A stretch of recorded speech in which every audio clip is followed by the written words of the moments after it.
Cool. Well, good morning, everyone. It's always good to be here at Conscious Living on a Sunday morning for our meeting. And welcome to everyone who's watching us, joining us online. It's the first meeting for a couple of weeks, as most of us were in Orlando last week.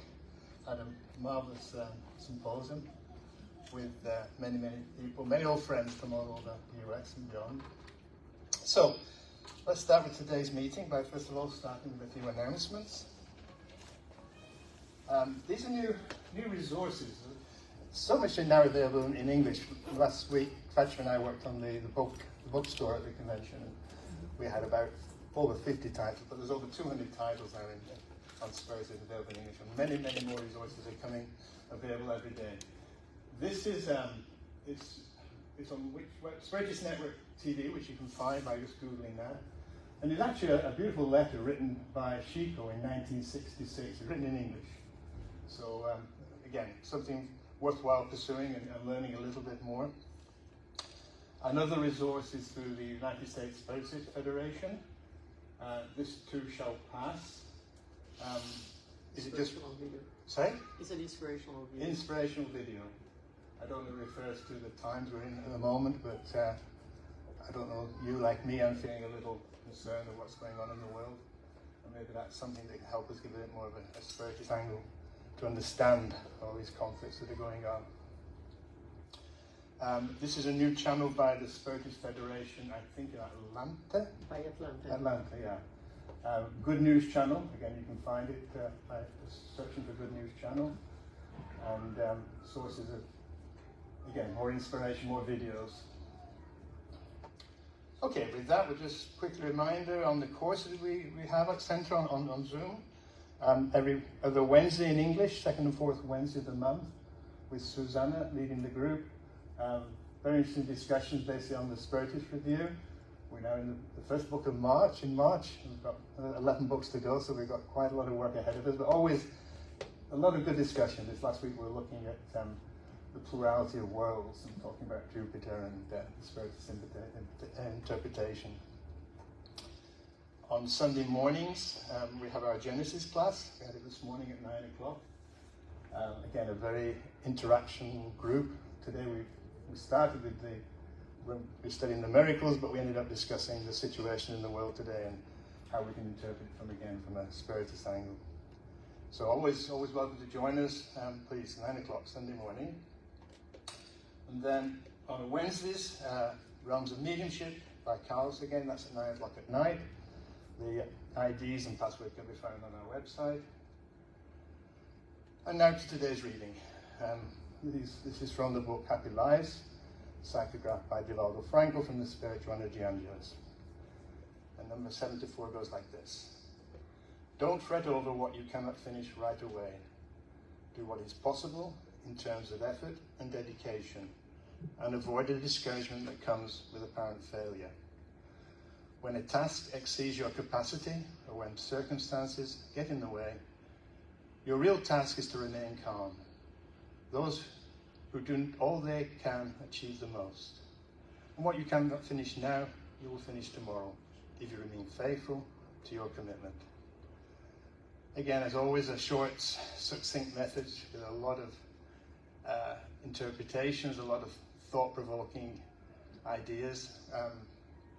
So easy, so many times we start taking a task and find some obstacles along the way and give up. But that's not what we should be doing. We should be persevering, not getting disheartened, and stay true to the cause. So with that said, I'd like to invite you all to join us in a short opening prayer, asking our dear friends, the good spirits, to be with us today. Help us calm our minds, open our hearts, so we can take in the messages that will be delivered to us today. And specifically ask that the good spirits, the guardian angels of our dear friend Suzana, help her deliver the message with love, with understanding, with clarity. So again, we can all take that message home with us and, more importantly, put it into practice in the days that come. And so be it. So, I now invite Suzana to deliver today's talk. Thank you.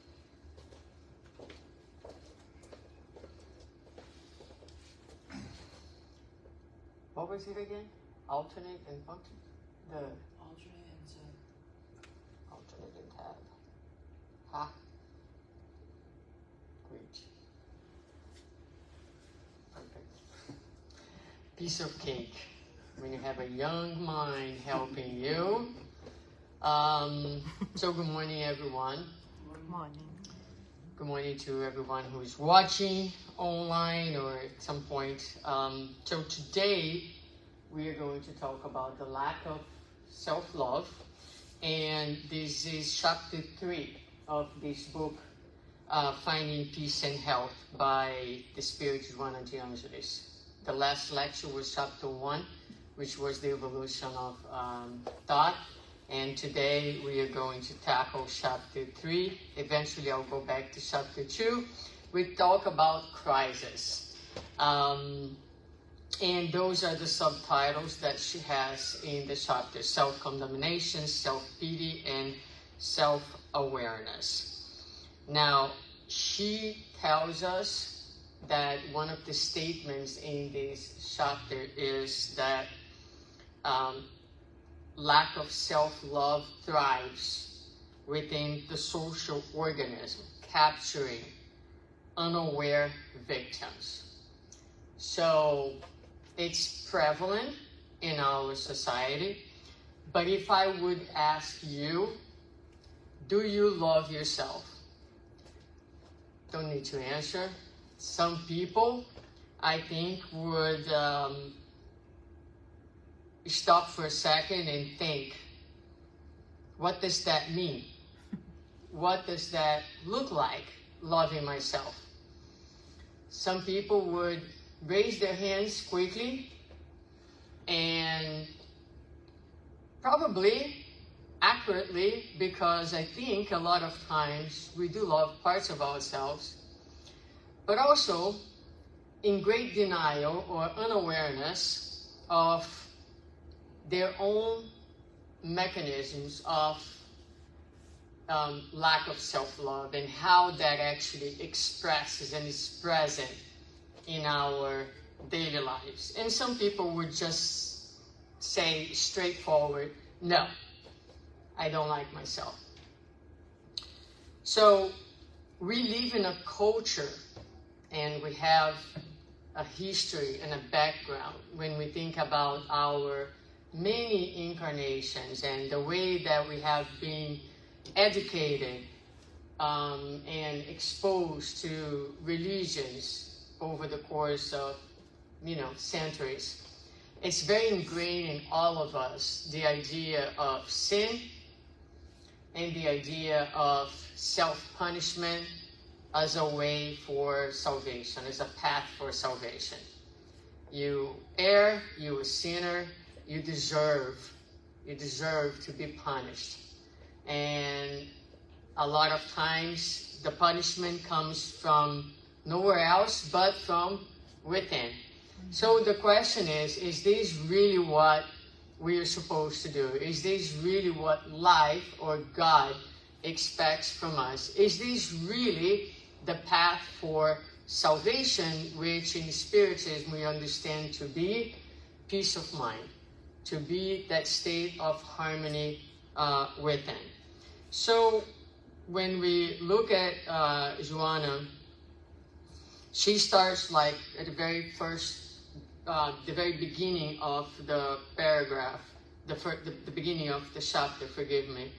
She talks and she tells us that the source of lack of self-love is in our ancestral legacies. And by that, she means all the mistakes, all the errors, all the times that we violated God's laws in this lifetime, in previous lifetimes. And these violations and these errors, they are stamped, they are deeply engraved in our core. Or if you will, they are in the unconscious archive. So we all bring deep in our memories, in our spirit, the memories of these experiences. Anything that is, sometimes we get really like shocked with some physical pain that we might endure during our lifetime, but later on in life, we're not going to remember that physical pain. Because what marks us is not the physical pain, but if that physical pain was associated to a traumatic event with emotional consequences, that stays in us. So it's not the cut, but it's what was associated with that cut. Did you cut because you fell from the bike, or did you cut because you were seeking to feel something in a process of self-harm? Very different experiences. The cut might be the same, even the depth of the cut.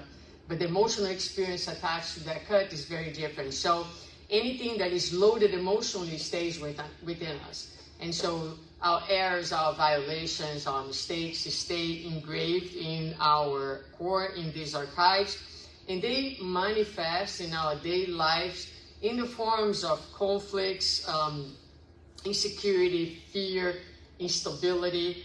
And she talks us escape mechanisms. We're going to talk about escape mechanisms. These escape mechanisms, they hide the conflicts.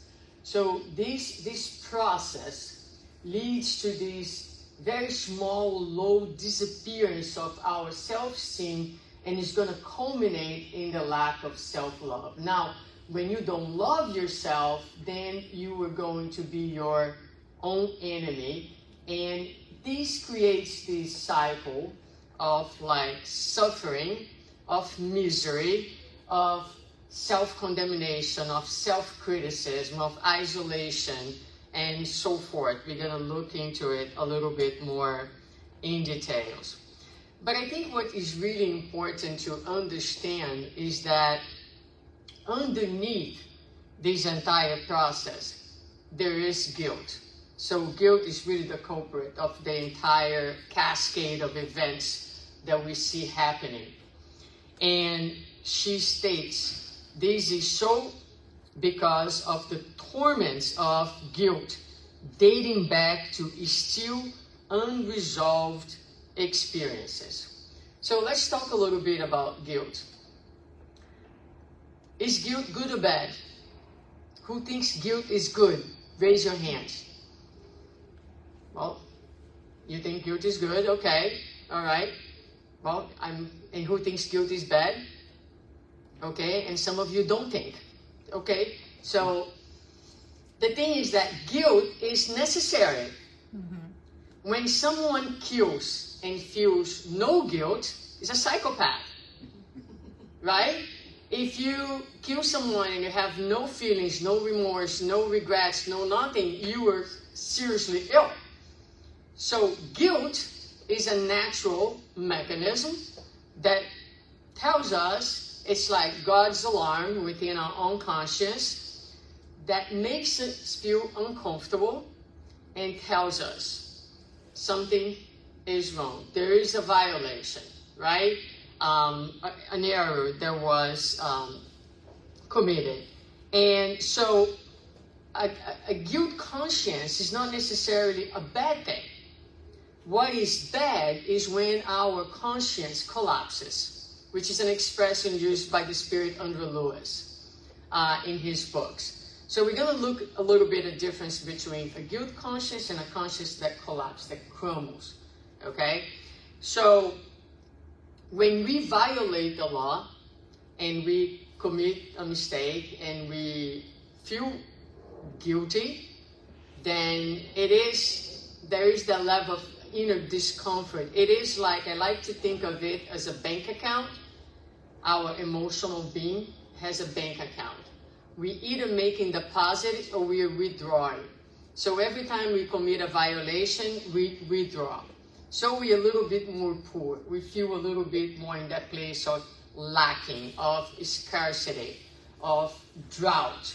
Whereas when we are acting in a loving way, and especially when we are giving and growing and benefiting someone, we feel like we have made a deposit, and we feel alive, we feel good, we feel abundance. So that's kind of the balance of life. And guilt is just like guilt means we just did a withdrawal from our bank account. We have a little less at that moment.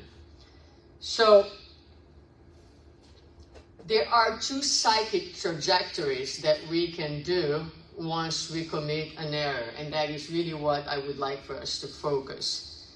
So one of them is the trajectory of remorse. Now, remorse is anchored in pride. So what does that mean?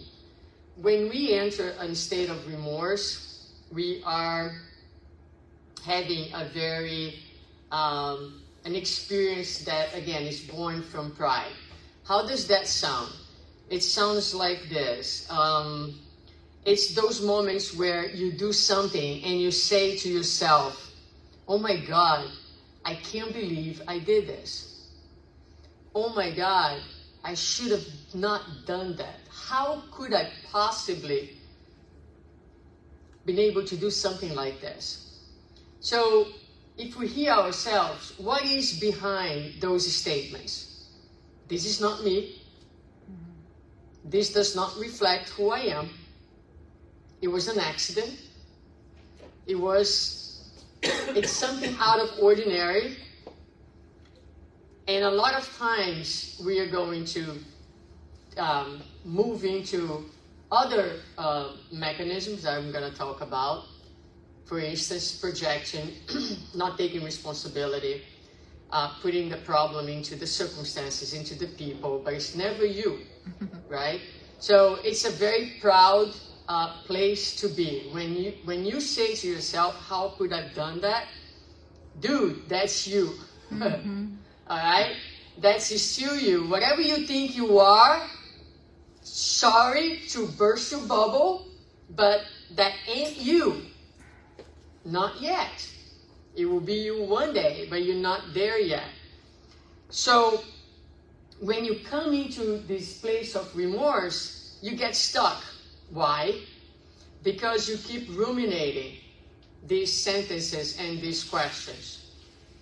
You enter into a mechanism that is extremely destructive, which is self-criticism and self-condemnation.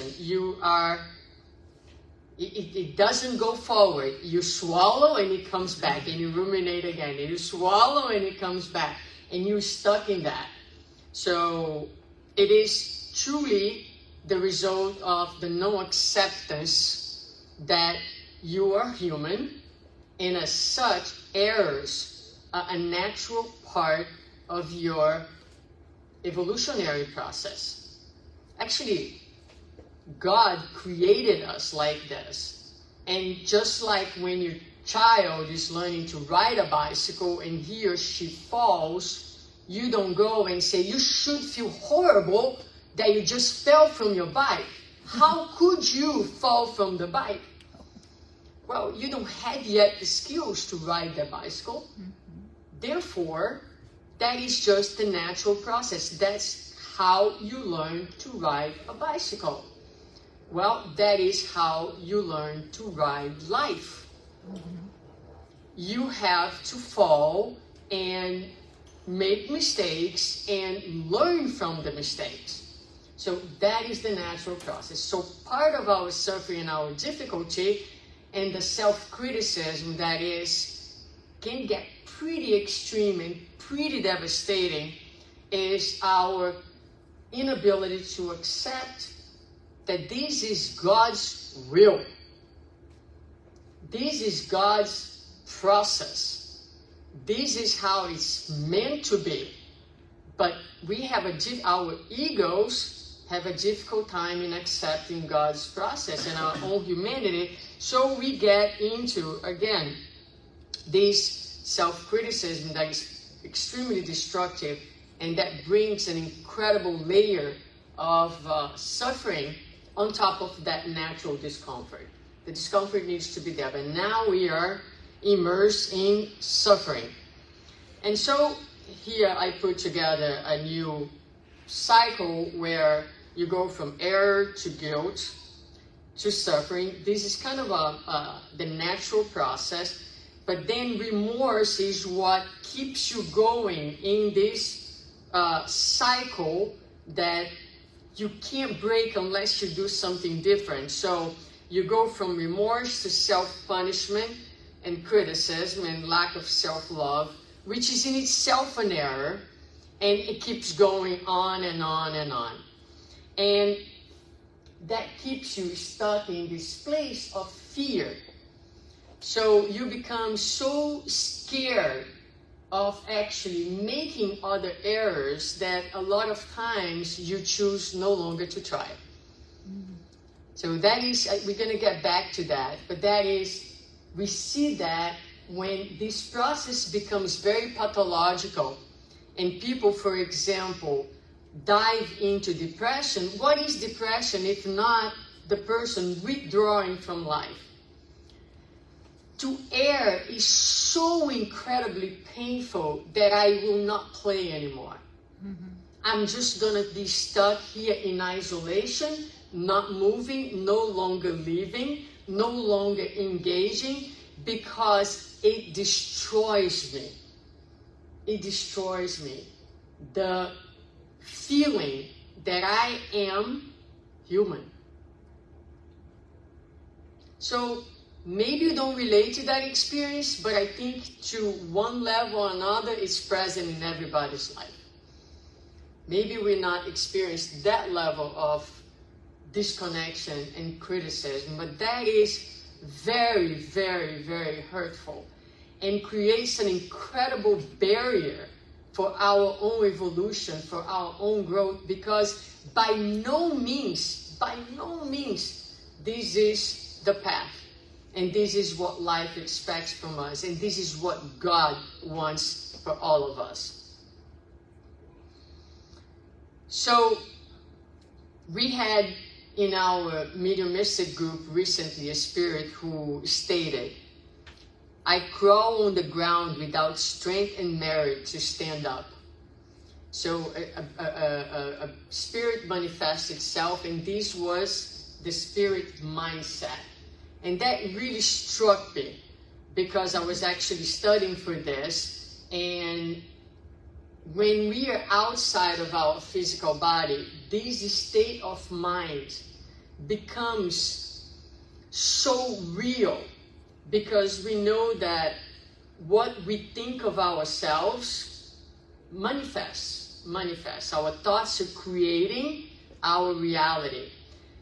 But that reality is felt in our physical body because what I think of myself, what I feel about myself is delivered to my energetic being and is assimilated by my physical body. And that is the connection between mind and body, and the mind being the source of all our physical illnesses. Now, when you don't have a physical body and all you have your spiritual body, the spirit is going to tell you in this type of meetings that they feel like, they literally feel, and it's really real, they can't stand up because the force of the criticism, the force of the condemnation keeps them attached to the ground. And that becomes their spiritual and physical reality. Now, we're in a physical body, so we experience things differently, but we can be crushed to that level. And this level of criticism can become serious pathological diseases and disorders that we see nowadays. For example, dissociation. A mind that dissociates is a mind that is deeply guilt and cannot deal with reality. So dissociation, depression, all somehow and somewhat and at some level connected with the feelings of guilt. So we have two big manifestations, which are self-criticism and self-depreciation. So you start to feel like you're not worth anything, you're not good for anything, you shouldn't even exist. It can get to that point, right? So that's when people start contemplating suicide, having suicidal ideations, for example. And they become also convinced that they are incapable of changing their situation, that they are incapable of overcoming their internal conflicts, and they start also coming up with a number of justifications why they are in that condition and why they cannot leave that place where they find themselves. So, self-criticism and self-depreciation. The next step is self-condemnation. So now you are behind bars in your own mind, with no parole in sight, with no chance of redemption. We are the most severe judges of ourselves, right? So sometimes my mom is here with me for 2 months, so she's after me, telling me things that I should be doing different. And sometimes I feel telling her, you don't need to tell me those things because I know them. I am after them myself every single day. I don't need an extra voice because my inner voice is much louder than yours. So I'm good. It's good enough to have my own inner judge. You don't have to add to the misery. So, of course, she says that from a place of love. But anyway, so when it comes to self-condemnation, Joanna says that this is a regrettable attitude rooted in previous experiences. And as the spirit reincarnates, guilt becomes an unconscious punishment which individuals feel that they need in order to self-exonerate. So, again, it's within us, and we feel like we have this idea that we need to nurture that guilt because that is the path for salvation or for self-exoneration. And she will highlight that self-criticism, self-condemnation, those are all escape mechanisms. What are we escaping from? We're escaping from our own humanity. We're escaping from taking the other psych trajectory, which starts with taking responsibility, which is anchored in humbleness, not in pride. It's anchored in one's ability to say, without shame and without devaluation, I'm just human. This is it. You know, it's everything is okay. And we'll talk about how to go in the other direction. But so, she says, this is also an escape mechanism where, you stay on that punishment, you keep yourself emotionally behind bars, and you become, you carry that internal warden. Does anyone have an internal warden? Mine is like big, huge, strong, and it's always on my heels, right? So, but again, that can become the incredible obstacle in our relationship, in the relationship between our ego and ourself, and a wall in our journey towards growth. Another mechanism that she talks about is projection. Okay, so projection is transfer of responsibility. So, like I mentioned before, is when you find yourself justifying your mistakes and saying, but my mother, but my husband, but my children, but my neighbor. Stop for a second and listen to yourself, right? But the circumstances, but the work environment, but this and that. You transferring from within to outside, you're placing elsewhere. Another thing that we can pay attention to is when people are very critical of others. Criticism of others is usually an incredible indication that you are identifying outside of you aspects that you reject in yourself. There are a lot of people and sometimes that other people, it's us, we get so stuck into observing people's shortcomings.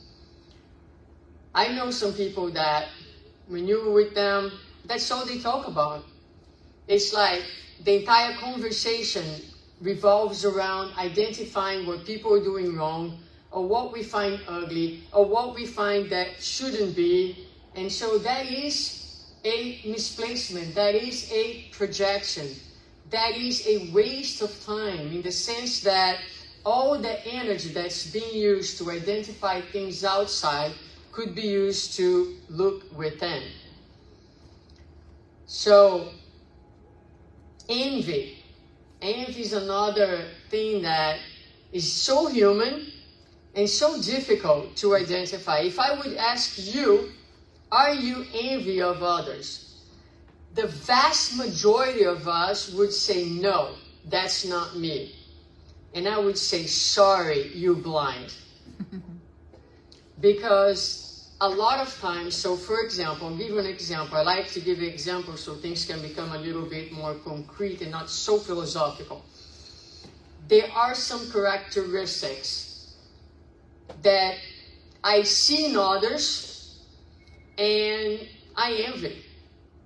So, for example, if I see someone and I have someone in my relationships that is super calm, right? Sometimes I will criticize that and say, this person is so laid back.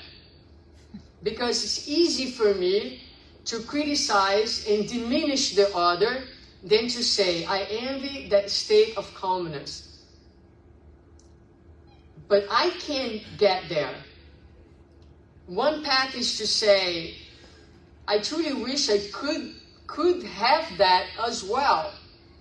Let me see what is it that I need to do in order to get there. What is the inner work that I need to perform in order to be more calm, right? But because I envy and because it irritates me, because I feel like I can't have that, so instead of taking responsibility, I put the other person down. I put a negative twist on that. So now that envy is turning into hostility, into attack, into diminishing someone else. So the Spirit Amelia Rodriguez, in one of her books, she will say, instead of elevating myself, I try to bring the other person down to my level. And that's what we commonly do. But that all comes from this place where we are not dealing with our own stuff and we are projecting. So these are all, again, escaping mechanisms, things that distract us from the work that we have to do. The other thing that she talks about is self-pity. And she says self-pity is a dishonest condition of incapacity. It's a belief of life abandonment. Poor me. Look at me. I am so unfortunate. Life is so unfair. This situation is very unfair. So we victimize ourselves. We feel sorry for ourselves. And again, we're stuck in a place where we can't move forward. And a lot of times, what we are seeking is a magical solution for our problems. Something that we can just, take a pill maybe and change things very quickly or rapidly. Sometimes the spirit is not used to failures. And so it becomes very difficult and not only not used to failures, but not used to the effort, the work that comes after failing, which is the work of getting yourself up, which is the work of restarting, which is the work of rebuilding, which is the work of seeking ways to create a new reality. And she says, it's another way to escape. So you're escaping again from yourself by entering into this process of self-pity. At first, you attract people. People come to you. How can I help? What can I do for you? People feel sorry for you. But then at some point, you start pushing people away because you're truly not interested, or you don't believe you can leave that state of things. So people come to you and you start pushing people away, and you end up in this state of like isolation. So I put together all these terms here that should talk about. So we're looking at this path of guilt, a guilt conscience associated with resentment. And if you want to verify whether we are in this path or not at any given time, we can look at feelings of condemnation and punishment, criticism, projection, envy, devaluation, hostility. All those things bring us to this place of shame, of dislike. We feel ashamed of ourselves, and that doesn't help with anything. It makes you feel even worse, right? And now you isolate, you accommodate in that place. And again, she talks about this accommodation as a morbid, pathological accommodation. And it takes you to this place where life becomes very blurry, right?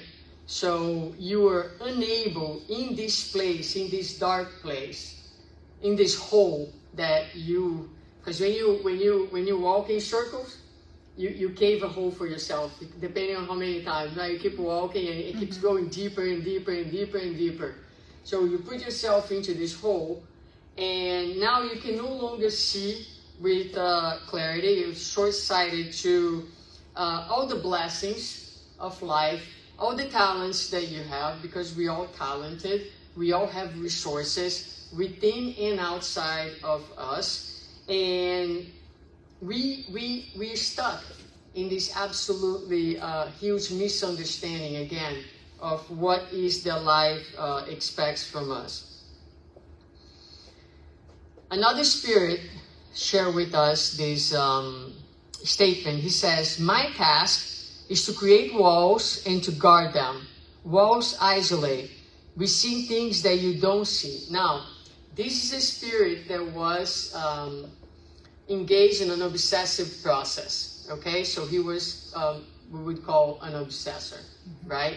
So what he's telling us is that he's creating walls so that we don't get in contact with our own inner world, our own realities. They see things that we don't see. What is it that they are seeing that we don't see? Our unresolved guilt. Guilt is the most perfect plug for any obsessive process. It starts with self-obsession, because believe it, that process that I talk about, the remorse, the reliving, the revisiting, this is self-obsession. You become obsessed with your own destructive thoughts and patterns. And that creates this incredible plug for an obsession to take place.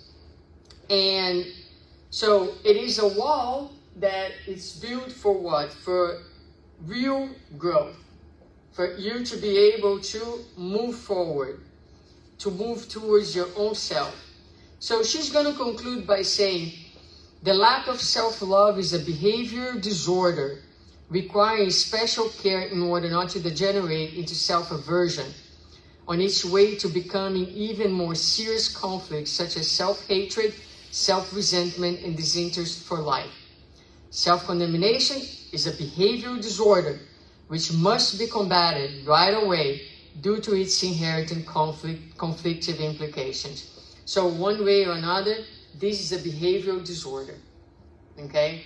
So we all have a little bit of this. So what can we do differently? Guilt conscience, transforming remorse into regret, is a path to peace and mental health. So in the book Heaven and Hell, there's the moral code for, hold on one second. The moral code for the future life. So it is, you know, a whole bunch of laws that help us to amend and to progress, right? So in there, we have regret, expiation, and reparation. So instead of remorse, we're talking about regret, and then expiation, which is the process of repairing the discomfort, the effort that goes into, and reparation, amend, which is to fix what was wrong. So when we go into this path, we no longer have a cycle. You commit a mistake, you have your guilt conscience, you feel the discomfort, but instead of remorse, we're going to change that for regret. And with regret, we don't go into a cycle, we go forward. Because regret will take us to a place of self-awareness and responsibility, and will generate movement and help. So Joanna reminds us that life is a hymn of praise to progress. Life's values are of a positive nature, never manifesting through perturbing or afflictive methods. So basically, she's reminding us that this whole madness with self-criticism and self-condemnation is pathological, and it's not what life expects from us. Because life wants progress. Life is progress. Progress is actually a law of nature. And the values of nature are always positive, are always uplifting, are always loving, and never meant to keep us down, to put us down. On the contrary, when we think of Jesus, who is the highest and the most pure representation of the law, every time he dealt with mistakes and sins and errors, his words were of encouragement, were uplifting, and always in the sense of restoring dignity to the person who had committed the mistake. So the other path, the healthy path, is regret, which is, again, anchored into humbleness, okay? So I want to share with you an example. And that's why I have that traffic citation over there, so you can really understand what that is. True story about me. So I teach at Nova, and if you park at the parking lot at Nova, you need to have a sticker, and you also need to register your car with the university. Well, a colleague of mine said, "Here, take this sticker." And she said to me, but you have registered your car, right? And I was like, yeah, I registered a long time ago. I knew that every year I had to register the car again. So I put the sticker, and many times I went to the university and I parked my car and nothing happened. Until recently, I went to teach, and I was there teaching for 3 hours. And when I come, there is a ticket on my window, which cost me 1 hour of my work that day. And I called the security department, and I said, "Why do I have this ticket? I had the sticker in my car, and I know that my car is registered with the university." And the guy said, "But the registration is not recent. It has to be every year." So I said, "Okay," and I hung up the phone and I paid the ticket, but I knew that. Okay, so on my way home, I could have done two things. I could have said to myself, "Oh my God, how could I do this?" Right? "Oh my God, I should have never done that." Okay, so saying to myself, "All right, you're better than this. This was an accident.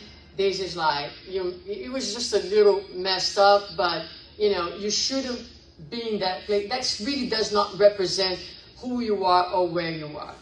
Instead, because I was preparing this lecture, I went home reflecting. This is who I still am. This is where I am. And you know who I am? I am someone who is capable of breaking the law. I am someone who remains able to violate the law. hard to swallow, but it is what it is. So when the gospel says to me, before pointing your fingers to anyone, make sure that that issue is no longer within you, I ask myself, who am I to point fingers to anyone who is breaking the law? How am I different than them? Do I really stand in a moral place where I can say that?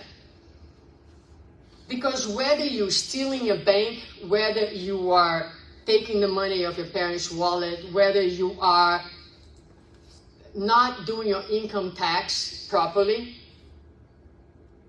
it's the same violation.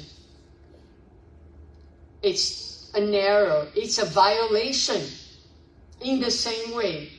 Maybe more or less. But you know what? The gospel also tells us that it's not the size of the violation, is the amount of awareness. So someone might steal $1 million from a bank, and someone might steal $10 from a wallet.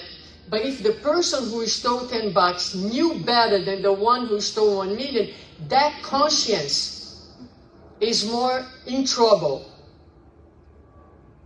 So it's not how much you're stealing or how big the violation is, it's how much you knew before you committed the violation. So it was a very humbling awareness. So I say, I am someone still capable of doing that. What is that I need to learn? How can I do better? Am I going to put myself in jail? Or am I going to say, this is who I am. Let me pay more attention so that I don't violate the law, either Caesar's or Jesus, in any way. Because it's a withdrawal, right? It cost me effectively 1 hour of my work. I was pissed, right? But hopefully I won't do it anymore. I'm not even going to say 100% because this is still who I am. I'm working on it. I want to make sure that as much as possible I don't break the law, whether I agree or not, because the laws are to be followed. All of them. Right? So every assent requires a personal contribution on the part of the candidate who must make an effort not to retreat in face of natural defeats. So I can beat myself, I can say I'm a horrible person, look where I am, I knew better. Yeah, I knew better. And that's a common mistake that we do. We know things, but the fact that we know things doesn't mean that they have been internalized and have become part of who we are. It just means that we know. But knowing and being are two separate things. So, yes, knowing is already weighs in our conscience for sure, but it's not a reflect of where we are, because where we are speaks about our internalization of our knowledge into actions and feelings. So, it takes effort. We cannot retreat. If we stay humble, anchored in humbleness, we will find the strength to get up and move forward. Those who are afraid of the journey can never reach the higher peaks, and if they fear the liberating heights, they linger in the valley of morbid lamentation, indulging self-punishment. So again, it goes back to what I mentioned in the very beginning. Fear can paralyze us. The fear of making mistakes. Mm-hmm. I'm afraid I'm going to hurt somebody else, so I choose not to love. So many people close themselves for relationships because they're afraid of hurting and getting hurt. But that's the only way to learn to love, is to engage in love. And love is the very reason of life. So again, we have to make peace with this state of things. In closing, I will leave you with this final statement. A logical understanding of the evolutionary mechanisms allows for self-forgiveness and an outlook that is more on par with one's evolutionary level, with room to make mistakes, but also do things right, to lose one's balance, but also to regain it, to develop a disease, but also, and most importantly, to conquer health. This is where Spiritism really helps us, understanding the evolutionary path, understanding the progress, understanding that every single stage is part of natural evolution. I mentioned this in other lectures. When you are in second grade and your handwriting is not beautiful, the second grader is not guilty of that.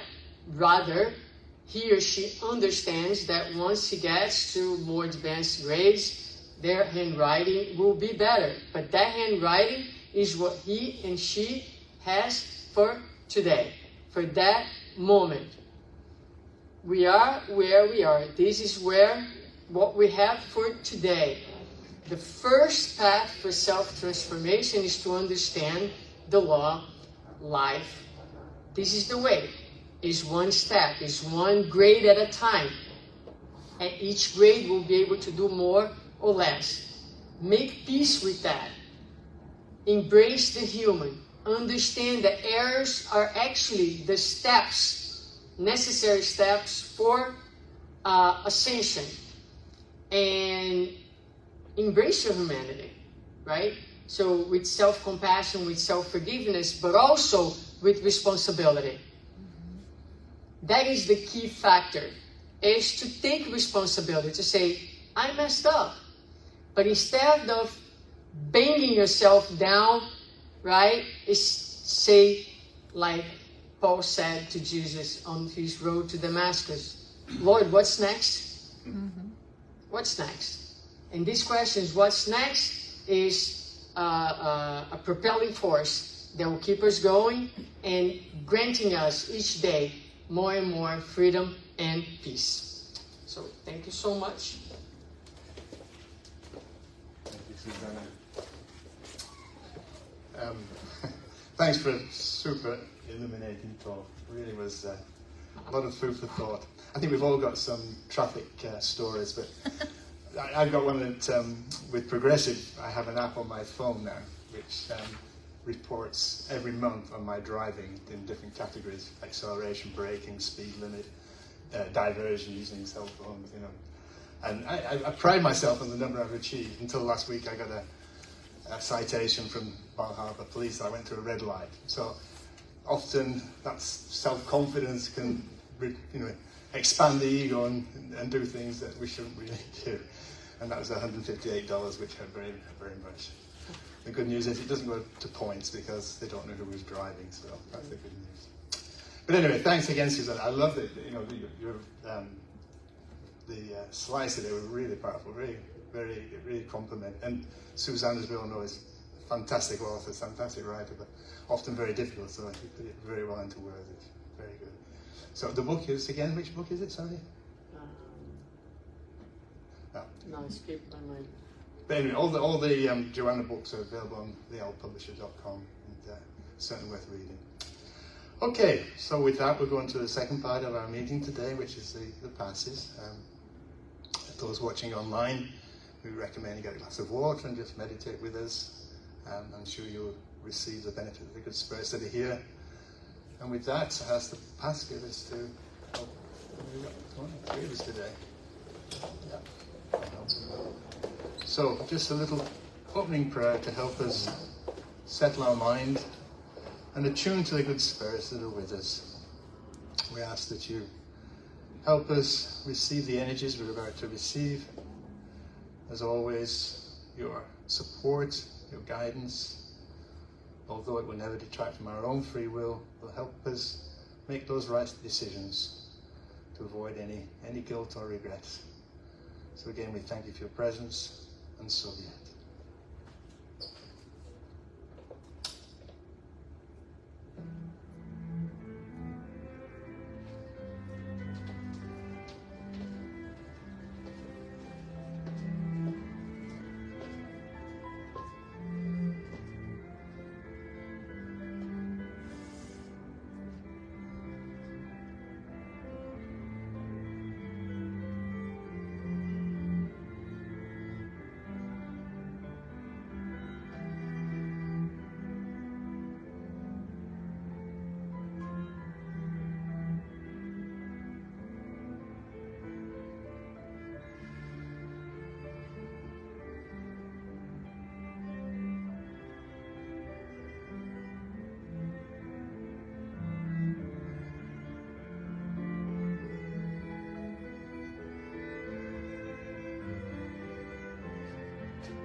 So as we come to the end of our meeting today, let us express our sincere thanks to the good spirits that give us the support it does, but give this opportunity to come together, to open our hearts, our minds to the wonderful message of today.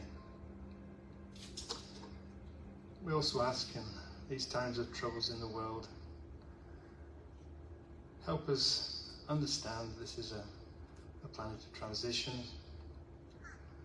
that this is part of the learning process, and accept what we can do in our own sphere, our own contacts with our family, friends, neighbours, to help spread that love, spread that understanding. But also we ask good spirits, somehow guide those who are in positions of power, causing a lot of the troubles and conflicts in this world. Let's pray for them, help them see the light, see that the way forward is only through love, not through war, not through ego, but just pure love. So once again, as we close our meeting today, we thank you, our dear Lord, the good spirits that are guiding us. And again, as always, help us put the learnings of today into practice. Most important is to understand, but more importantly still, is to put into practice, to action for the good. And with that, we'll end our meeting today. Thanks again. So be it. Okay, my dear friends. Have a wonderful week.